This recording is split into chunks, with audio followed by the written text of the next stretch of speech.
Les agradezco inmensamente la invitación a la Asamblea Nacional. Lamento no poder estar físicamente con ustedes porque estoy lejos, pero quiero en primer lugar expresarles a todos ustedes, a los pobladores de los territorios y de las regiones, a todo el equipo que conduce a Repro de Paz, a los esfuerzos normales en las instituciones de transformaciones que se han hecho, mi más profundo aprecio por haber mantenido vivo como un ejemplo para todos nosotros esa fuerza tan importante de Repro de Paz que hoy en día se vuelve central en el desarrollo de las perspectivas que Colombia espera. Quiero además agradecerles de parte de la Comisión de la Verdad las contribuciones que ustedes hicieron al manejo de recursos de la Comisión, que no queríamos que llegaran al presupuesto nacional porque se complican mucho y con la ayuda de ustedes podían manejarse de una manera que nos permitiera a todos activar lo que nosotros llamamos la movilización del país o el diálogo social en este proceso por la paz y basada en la verdad. Me parece además muy interesante el tema que me han puesto para estos minutos, la paz querida para la vida querida, y quiero simplemente retomar elementos que yo sé que ustedes van a profundizar y ampliar muchísimo más, sobre todo con referencia al plan, eh, al programa o Plan Nacional de Planeación y la reforma agraria y el desarrollo campesino y el desarrollo de Colombia desde los territorios. En primer lugar, para nosotros en la comisión, la paz querida es lo que la comisión llamó la paz grande. Y quiero en esto hacer una llamada a que trabajemos en la misma dirección y explicar qué es lo que nosotros entendimos después de muchas conversaciones y de la acogida de lo que recibimos no solamente de las comunidades y de las víctimas, sino también de los territorios y por supuesto también de los aportes de académicos y de personas que han estado en la lucha por la paz en el país. Nosotros entendemos la paz grande, quisimos ponerle este nombre porque la paz grande incluye la paz con las organizaciones que están en la guerra y también con las organizaciones que también para nosotros deben llevarse a un sometimiento en la justicia a partir de una conversación. Cuando nos referimos en primer lugar a el diálogo con todas las organizaciones que con inspiración política están en el conflicto, nos referimos a lo que está buscando hacer con seriedad el gobierno. Parece muy valioso que el presidente, por supuesto, que es quien debe hacerlo, haya tomado la iniciativa de la paz en esa forma, la determinación de empezar inmediatamente los diálogos hacia la paz con el Ejército de Liberación Nacional, que habían sido totalmente suspendidos por el gobierno anterior, la incorporación inmediatamente de las relaciones con Venezuela y las relaciones con Cuba, e incorporarlos a ellos como parte del trabajo por la paz. Ustedes comprenden, ustedes lo saben, sobre todo quienes están en los límites, que esto es absolutamente necesario, sin eso no se puede avanzar. Y por supuesto también tener en cuenta la diferencia que existe entre las diversas organizaciones. Cada una trae una manera de aproximar la paz distinta. Por supuesto, las disidencias de las FARC pues traen la forma más vertical, más organizada, si ustedes quieren, verticalmente, y las acercaciones, los acercamientos y las conversaciones con el ELN y la negociación con el ELN es tremendamente de bases, con diferencias según los territorios, y con esta perspectiva del ELN de construir país a través de la participación directa y, y de una manera realmente efectiva y no solamente con base en la eh, participación en el Congreso representativa para el país. Y por supuesto también nosotros hemos visto que con los grupos, con las AGC, pues es absolutamente importante, y con otros grupos, por lo menos hay un grupo más significativo con lo cual el gobierno está conversando. Es muy importante no negociar, sino conversar en la perspectiva de, de un sometimiento a la justicia. Y nos parece que la forma como lo ha planteado el gobierno es la forma. De tener en cuenta, la Comisión lo vio clarísimo, la manera como estos grupos inciden en la política, me refiero a los grupos del narcotráfico metidos en los territorios, pues ustedes lo saben, es inmensa. Pagan las campañas o se meten en las campañas, hacen una enorme presión sobre las personas que van a ser elegidas, comprometen a los que van a ser nombrados como alcaldes y concejales, y con eso pues tienen una incidencia muy seria en el manejo de la política, lo cual es pésimo para el país. Entonces, esto es simplemente para decir que en la paz grande nosotros incluimos a la paz total del presidente, pero que queríamos ir más allá. Nosotros en la Comisión de la Verdad, si algo vimos, es que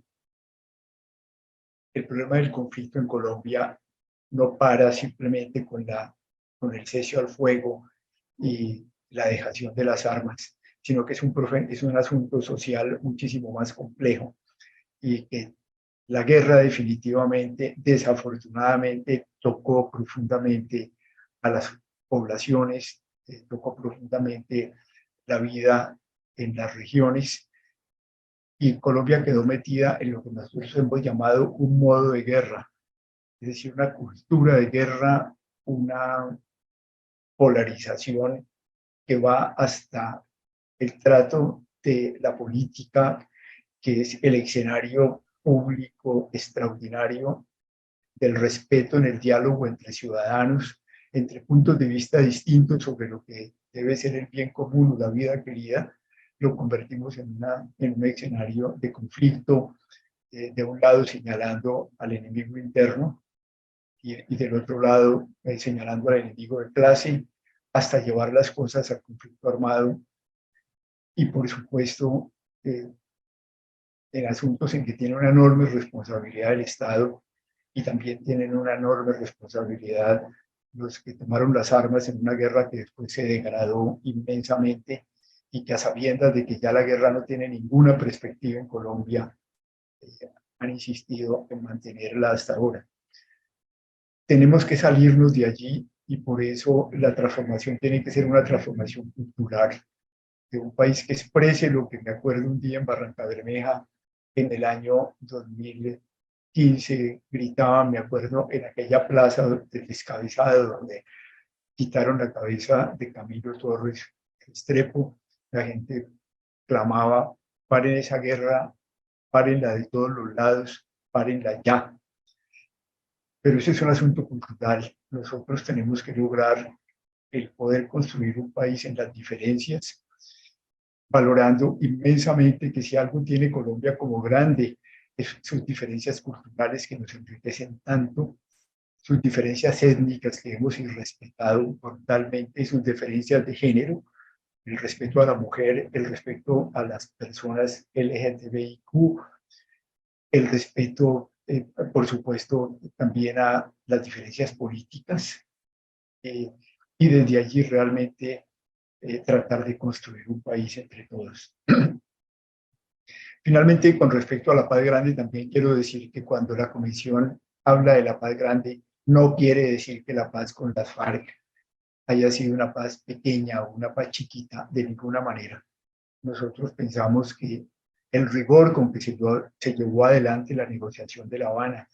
la enorme dedicación de las partes, los profundos debates que allí se dieron hasta llegar pues, a acuerdos tan serios como el de la reforma rural integral, el desmantelamiento del paramilitarismo, la manera de enfrentar no con la guerra, sino directamente a través de la información, de la investigación y de la puesta en evidencia de los aparatos del narcotráfico y de la educación era el camino, la transformación política, la participación de las víctimas en la política desde los territorios. Esto a nosotros nos parece inmensamente serio y sobre todo el método como se procedió para poder llegar a conclusiones. Y estamos convencidos que lejos de ser una paz pequeña o una paz chiquita, el proceso de La Habana creemos es como el referente básico ya ganado por el país y sobre el cual tenemos que construir, obviamente, diferenciando los procesos según los grupos, según la cultura política de los grupos, según la manera de relacionarse los grupos armados con la población, según los territorios, por supuesto que sí, pero perder lo que se apreció en La Habana no tendría sentido. La Habana no es la paz chiquita. Es tan importante que es reconocido el proceso de lo que se logró en La Habana como, por tanto, por Naciones Unidas, como por muchos países, como el más importante, el más enriquecedor, el más inspirador de los procesos de paz ha habido en un mundo en guerras en el siglo XXI, y eso lo sigue pensando así la comunidad internacional. Entonces, eso es para decir que es lo que entendemos nosotros por la paz grande, es la transformación cultural profunda del país para que construyamos en las diferencias, es la incorporación completa de la paz total que estamos viendo el presidente de la República y que donde el alto comisionado de paz está totalmente jugado. Pensamos que eso hay que apoyarlo muy en serio. No es fácil, justamente nuestro trabajo desde las regiones, que puede hacer Repro de Paz, es inmenso y que hay que incorporar los aprendizajes que nos entregó el proceso de La Habana, teniendo en cuenta que las cosas son distintas según los grupos, según los territorios, según las culturas, según las etnias. Ahora, con respecto a la paz para la vida querida, me parece también muy importante poder decir un par de palabras. Sí, los programas de desarrollo y paz, cuando empezamos, expresamos el eslogan que salió de la gente en el Magdalena Medio de el desarrollo era la vida querida. Yo quisiera simplemente volver a retomar los elementos que siempre marcaron a Repro de Paz desde el principio de esto. En primer lugar, la vida querida o el bien común o el objetivo del desarrollo se define desde los territorios. Se expresa en primer lugar en la cultura y en las culturas típicas de cada región, porque si bien es cierto que para nosotros la dignidad humana ha sido el punto de referencia ético para lograr ganar un punto ético que no esté determinado por las religiones, ni esté determinado simplemente por la seriedad de la política, sino que toque las conciencias de la gente. Vimos que la dignidad igual para todos, que no le debemos ni al gobierno, ni a los estados, ni a la guerrilla, ni a los militares, que no puede crecer porque no se acrecienta ni con los títulos universitarios, ni con los puestos, ni con las llamadas dignidades de las instituciones, esa dignidad humana básica que es sagrada y que es absoluta en el sentido de que no depende de nadie y que no puede crecer, está toda dada de una vez en cualquier ser humano, igual para un niño que para un anciano, pues es el referente ético. Pero esa dignidad se expresa a través de las culturas en las regiones. Se está expresando se acaba de expresar en el Carnaval de Barranquilla y en los carnavales en todas partes. Se hace sentir en la cumbia y en el mapalé y en las guabinas y en las arpas de los llanos, y en el joropo de los huilenses, pero es un poco, o más exactamente, los pasillos, pero bueno, para decirles que la cultura en esto es absolutamente importante y la gente vive su dignidad a través de su cultura, en la mesa como se reúnen para comer, en la forma como celebran los amigos y las amigas, en la forma como planean y viven sus relaciones personales. Y por eso es tan importante que la vida querida se defina desde las regiones. La vida querida depende inmensamente de la forma como la gente quiere vivir, quiere apasionadamente sentirse en colectivo y es desde ahí donde se define cómo es que nosotros queremos vivir en el Magdalena Medio, cómo queremos vivir en Antioquia, cómo queremos vivir en Nariño, cómo queremos vivir en el Huila, cómo queremos vivir eh, en las distintas subregiones de la costa y en los llanos y en Arauca. Y esto yo creo que es muy importante tenerlo presente, porque eso es lo que tiene que definir también entonces cómo vamos a producir esa vida querida. Y allí entramos en el problema de la participación de todos. Y yo sí quisiera un día poder conversar en esto muy a fondo, porque tiene mucho que ver con la manera como se hace el desarrollo o el florecimiento, si ustedes quieren, hoy en día de los territorios. Que lo que queremos es que todas las personas en lo posible, de diversas maneras, puedan participar en la construcción de la vida querida que todos queremos vivir en las diferencias de nuestras regiones. Y por supuesto, para justamente poder desde allí construir un país enriquecido por las diferencias, pero como una nación que nos une a todos nosotros como colombianos. Y es aquí donde vemos o se ve tan importante y tan serio el que hayamos logrado que Reprodepaz incorpore en su propuesta en las distintas regiones a la totalidad de los actores significativos en las regiones, empezando por los pobladores de base, por los trabajadores, por las comunidades campesinas directamente, por los trabajadores del sector informal en los pueblos, por las organizaciones étnicas, distintas expresiones de los pueblos indígenas, de las poblaciones afro, de las poblaciones mestizas, incorporando, por supuesto, la particularidad que dan las mujeres, la especificidad en sus organizaciones, las poblaciones, las personas LGTBIQ, en fin, todo eso hay que ponerlo desde la base. También las expresiones religiosas, las tradiciones espirituales que son tan importantes, la tradición tan profunda de las parroquias y de la vida del mundo católico y también de las distintas iglesias. Pero también Reprodepaz se ha ido mucho más allá para incorporar, como tenía que ser, a las universidades locales, incorporar a los comerciantes y a los pequeños empresarios, por supuesto a los sindicatos y a los obreros, a los trabajadores de la cultura, a las formas culturales,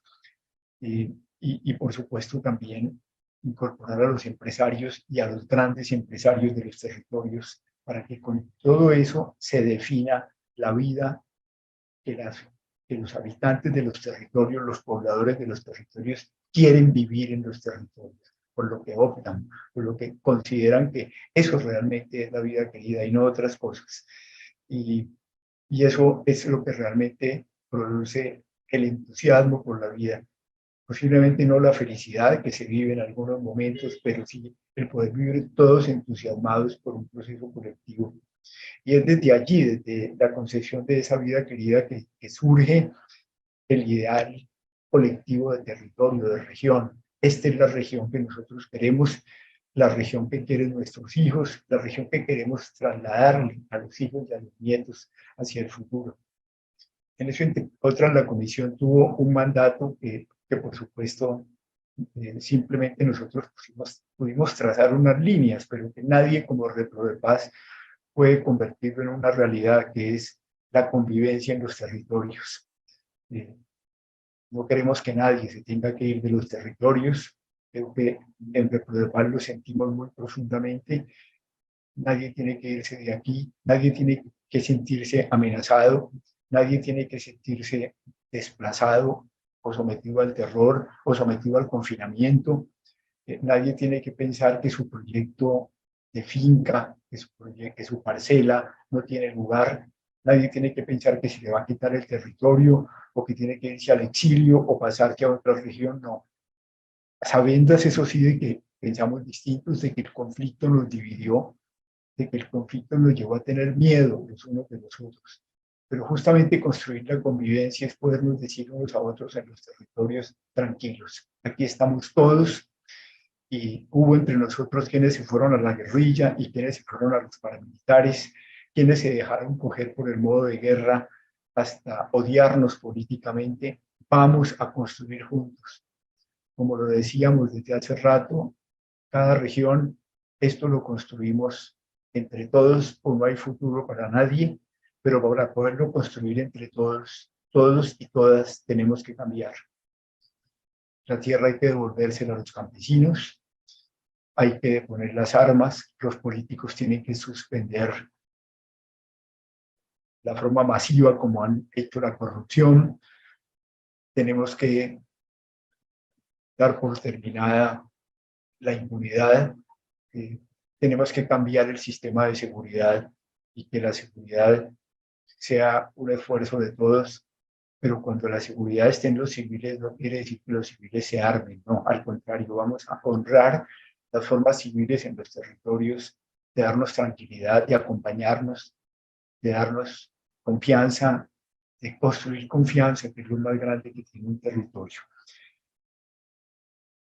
Repito, hay que entrar en la producción de la vida querida. Y aquí la conversación tiene que ser muy a fondo con los grandes proyectos económicos en los territorios, porque son en esos grandes proyectos donde se maneja la acumulación de capital en los territorios, donde se toman los grandes riesgos de inversión. Ustedes saben que los riesgos tomados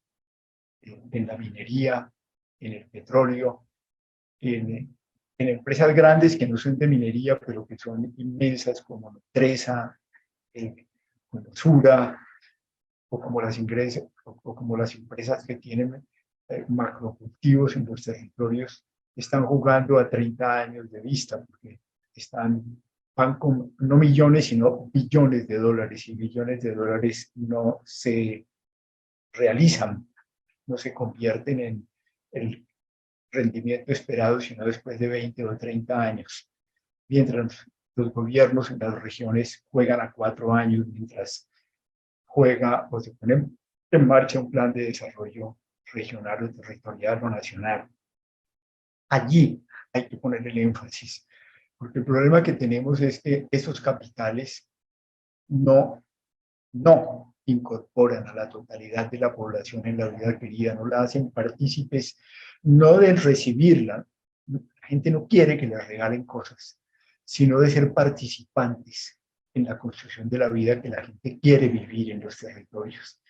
Y la participación es finalmente en poder acceder a los bienes y servicios, ante todo generados en la propia región, porque son los bienes de la cultura, la forma como queremos vestirnos aquí, la forma como queremos comer, la producción de los alimentos que nos importan y de las recetas que tenían nuestras abuelas, la manera de tratar nuestras corrientes de agua, nuestras fuentes de agua, nuestras quebradas y nuestros ríos, la forma como vamos a proteger la naturaleza y la participación de toda la gente activamente y también con un trabajo reconocido en lo que se hace en la cultura, en el teatro, en los grafitis, en la música, porque eso es producir vida, la vida querida, y en la participación en mantener los bosques vivos y sembrar los árboles y cuidar de los ríos y de los valles. Pero todo eso requiere que el flujo de los recursos no se quede únicamente en una acumulación que una vez que llega a un cierto tope es perversa, porque ya comienza a generar unos tipos de desigualdades que realmente lo que hacen es extraer las riquezas de la región y entonces se quedan participando en las regiones de esos empleos que dan las grandes empresas, quienes son contratados a esos niveles e incluso ganan unos salarios desproporcionados con el del resto, que hace que los precios se disparen en las regiones, como puede pasar, por ejemplo, en las zonas petroleras o en las zonas mineras, mientras los territorios se quedan empobrecidos. Eso, por supuesto, lleva, como ustedes saben, a la necesidad de pensar en el desarrollo territorial, que la determinación de qué se hace con el territorio sea entre todos.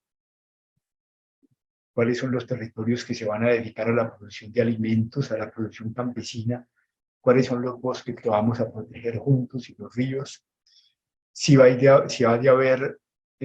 agricultura agroforestal, vamos a producir en los bosques, dónde y cuándo y de qué manera, si vamos a dejar que haya agroindustria, en qué medida y bajo qué condiciones, si vamos a permitir minería grande, bajo qué condiciones, y lo mismo si vamos a permitir petróleo. Aquí yo quisiera invitar, ojalá que Reprodepaz sea un apasionado de preservar a Colombia. Mi sentir más hondo es que Colombia no debería ser minado, es uno de los grandes lugares de riqueza natural que hay en el mundo y deberíamos proteger a Colombia, sí, para que en un mundo de mercados Colombia participe con los bienes y servicios ecosistémicos, con la riqueza natural de nuestro país. Y finalmente, pues tenemos que proteger la vida querida en los distintos territorios, pero ahí de nuevo la construcción de confianza colectiva. Esto era, para no alargarme, cosas que a mí me parecía importante compartir con ustedes. Y hoy en día creo que Reprodepaz tiene una responsabilidad inmensa. Después de tantos años de preparación, de conocimiento regional, en un momento en que el país decidió hacer un cambio en serio. Y por eso los candidatos que llegaron a la segunda vuelta venían de una movilización enorme en el país, en el que ustedes, toda Reprodepaz contribuyó inmensamente. También lo hizo la Comisión de la Verdad. Todos los días, durante 3 años, tuvimos eventos conversando sobre lo que era intolerable a todos los niveles e invitando al país a tomar el camino para poder terminar con lo intolerable, que se ensaña sobre todo en la tragedia humana de 10 millones de víctimas. Y de pronto el país dijo, esto hay que cambiarlo. Y por supuesto pasar al cambio, en primer lugar hizo que el país escogiera a los 2 candidatos para la última vuelta, que decían, vamos a hacer el cambio. Rodolfo Hernández, que nadie sabía exactamente qué era el cambio que proponía, pero decía, lo voy a hacer acabando con la corrupción. Y Petro, que decía, voy a hacer la paz grande. Pero ya pasar a lo concreto es inmensamente difícil, es un desafío, lo estamos viviendo. Reprodepaz sabe mucho de esto y es una obligación muy grande que nos pongamos todos a llevarlo a la práctica. Y a partir de la verdad, para que nunca más esta tragedia humana se multiplique, convencidos de que tenemos que proteger la dignidad humana, convencidos en la tradición espiritual de Reprodepaz, que lo que realmente este misterio de Dios quiere con nosotros es que hagamos la paz en Colombia, jugárnosla toda en un momento tan hondo, tan complejo, que nosotros no podemos echar atrás.